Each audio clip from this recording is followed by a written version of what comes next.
Chairs Comerford and Rogers and members of the committee. My name is Maria Hegbloom, and I have a number of ties to public higher education. I'm a product of public higher education.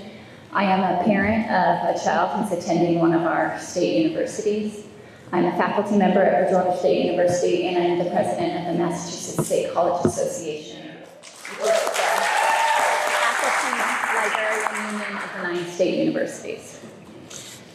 The Cherish Act has a number of provisions, as you all know, to address important issues in public higher ed: affordability, student supports, safe and healthy buildings. I want to talk a little bit about wages and working conditions at our institutions.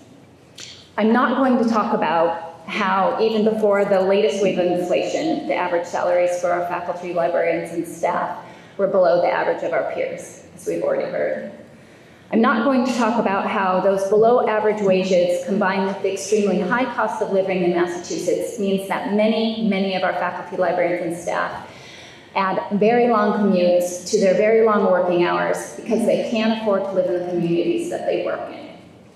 I'm not going to talk about how the lack of resources on our campuses has contributed to the increased reliance on adjunct faculty whose amazing commitment to our students, our institutions, and our Commonwealth is met with low pay, no access to GIC benefits, 0 contributions to their retirement, and perpetual insecurity in their employment.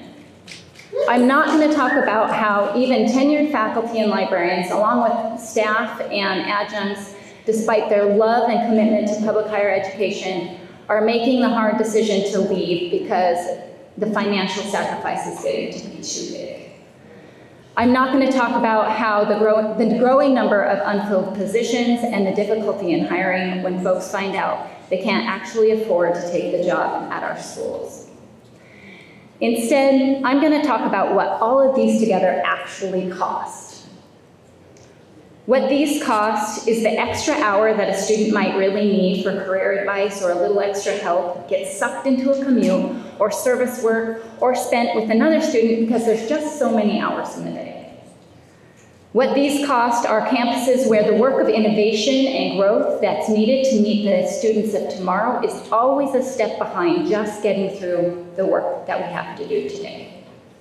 What these cost are schools where the majority of vulnerable first-year students, those that research tells us are best retained at our institutions by forging a connection to a faculty member, are taught almost exclusively by adjuncts who often don't even have an office where they can meet with the individual in private.